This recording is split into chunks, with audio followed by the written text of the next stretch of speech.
Hello, I am Tony. And I am Art. And we're from GardenMastersWithAZ.com. Today we are at a client's house because she has a euonymus hedge that is having some problems. We are going to diagnose and decide whether we're going to cut it back, cut it down, or take it out. Yep, so stay tuned and we'll go over that and show you what we're doing. So what is wrong with this euonymus hedge?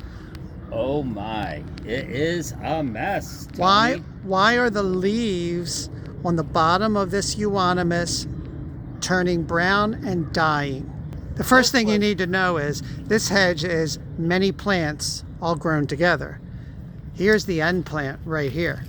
And this one is heavily infested. As you can see, it doesn't have the new growth that the rest of these plants down the line have. We are going to take drastic measures to try to bring back whatever life is left into this plant. So Art, then, what is the bottom line? What's wrong with it? Okay, as you can see, this plant has crown gall. It actually looks like bubbles of cauliflower. Yes, it does. So you can see it throughout the plant. And what causes the crown gall is a soil inhibiting bacterium, which is called Agrobacterium temufaciens. Wow, you pronounced that right. I hope I did. Anyways, so that inhibits water and food to get up into the upper part of the plant. And the bacteria is in the soil, actually, which you forgot to say. And it moves up the plant from the base, which is what's happening here. You can see because the base has died. And well, it's not. It's It's stressed. It's started in this area and it's moving up the plant. And as you can see in this shrub right here, this is on its deathbed, but there's still life into it. It doesn't actually kill the plant. It can survive for many years, but eventually, I would think, it doesn't. Yes, that's correct. There is treatments for it. In fact, you'll be able to see us treat this plant later on in the video. The next thing I want to point out is these crown galls actually start forming when the plant is under stress.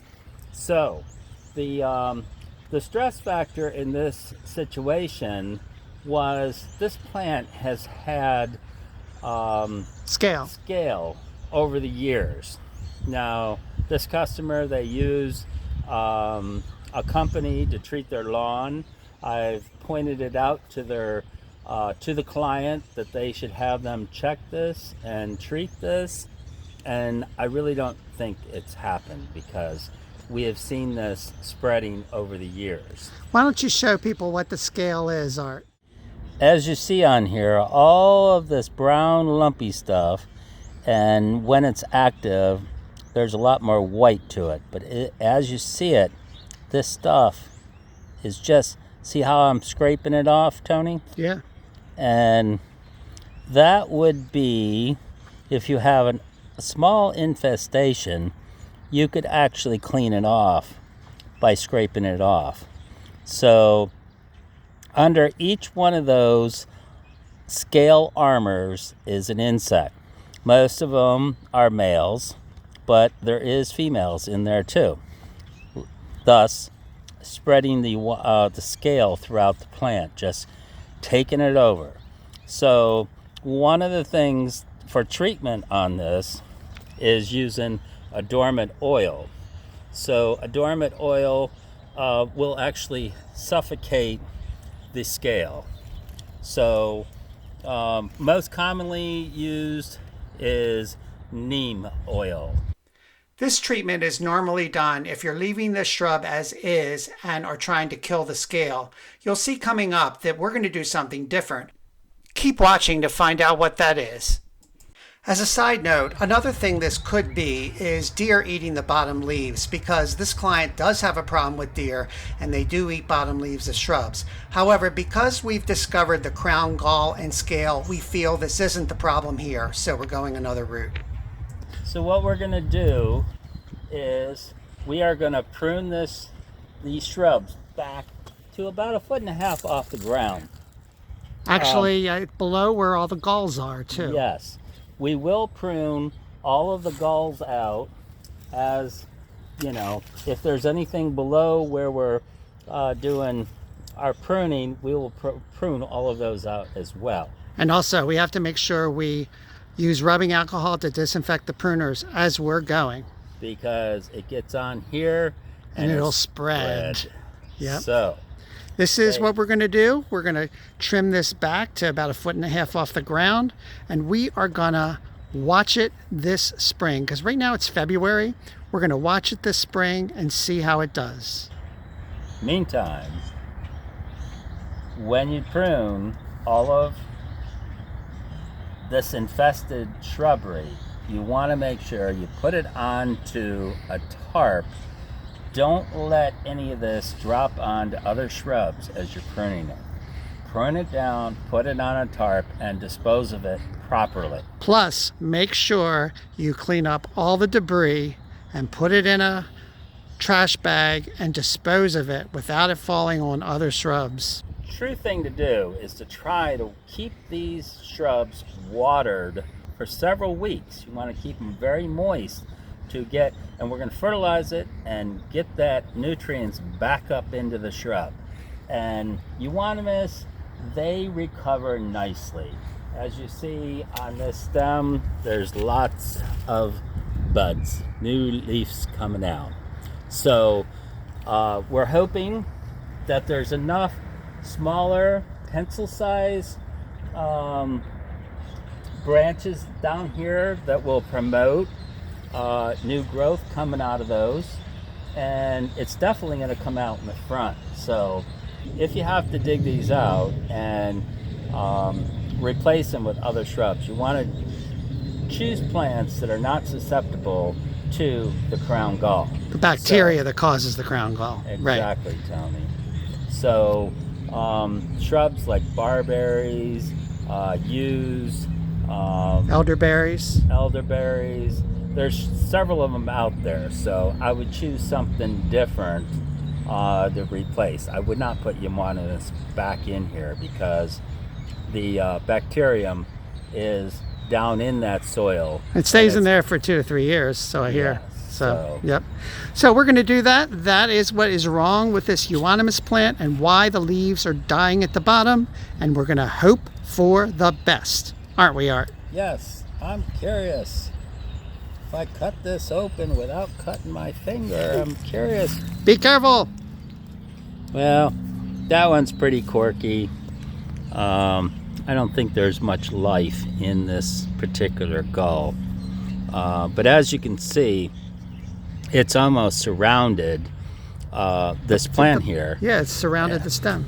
Yep. So now you can see the stem, green here, it's surrounded here. It's shutting down the life of the upper part of this plant. This part here is dead. This part coming out of here is dead. So it is going to keep spreading throughout the plant. Here we begin cutting back and removing all the infected branches on these Euonymus shrubs.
here we have the last little bit coming off.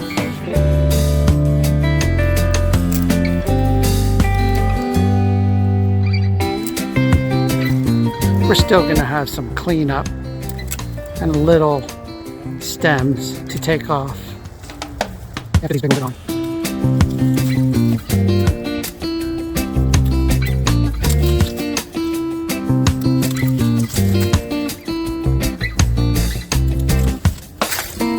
One more to go, Art. One more to go.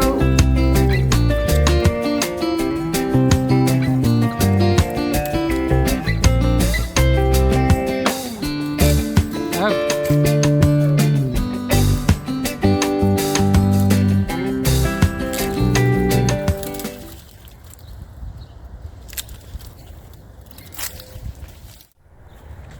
Here are the final results. This is not the end of the video, however, because next we're going to be treating and fertilizing these plants. Keep watching to find out how we do that. So we are on our way to our client's house now to treat the Euonymus that we cut back a few days ago. And we are going to fertilize it with some fertilizer, and we are going to treat it for insects. And the product we're using is this. It's called Annual Tree and Shrub Insect Control.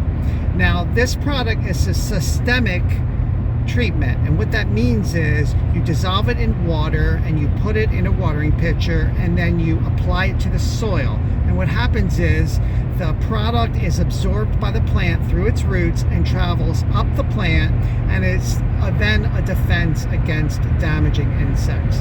So this lasts a year, so we are going to apply it today, and we're going to see how it does in the future. This product was recommended by a plant pathologist. Yes, it was, and he's had very good luck with this, so we've decided to give this a shot. Now, we are going to be monitoring these Euonymus, and we're going to let you know how they do later on this year, with the hitch that this house is going to be put up for sale in a few months. So I'm hoping that we'll see the results before a new buyer, because by then I don't think we'll be able to film there. So let's just hope for the best and stay tuned for that video later.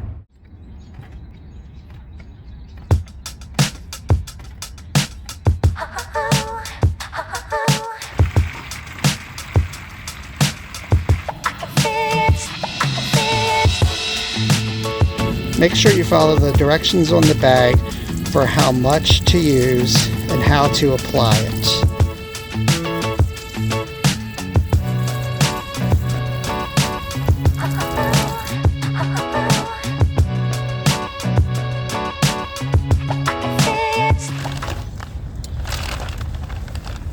So I'm getting ready to put down 10-10-10 all-purpose fertilizer so we can give some energy back to these shrubs.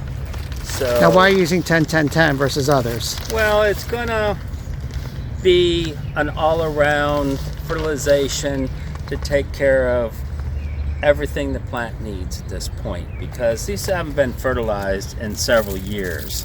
So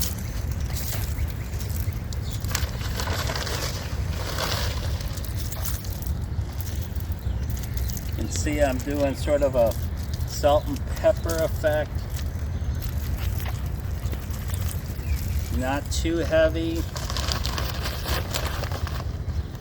As these plants start breaking dormancy, they're going to have the nutrients into the soil. And hopefully come on strong. Growth. Yep.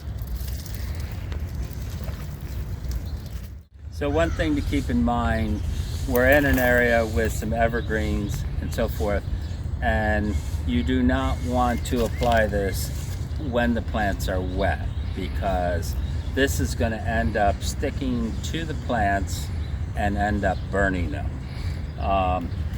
The plants are perfectly dry at this point, so we feel very safe at applying this at this point. We are going to be getting lots of rain later today and tomorrow, so that's going to help break down the fertilizer and leach it into the soil. And there you have it, our diagnosis and treatment for these Euonymus shrubs. Click or tap that subscribe button so you'll be notified when we put out our results video later this summer as to how these plants have fared, if in fact they survived. And if you want to know more about how to diagnose plant problems, check out this other video about our palm plant and diagnosing those problems.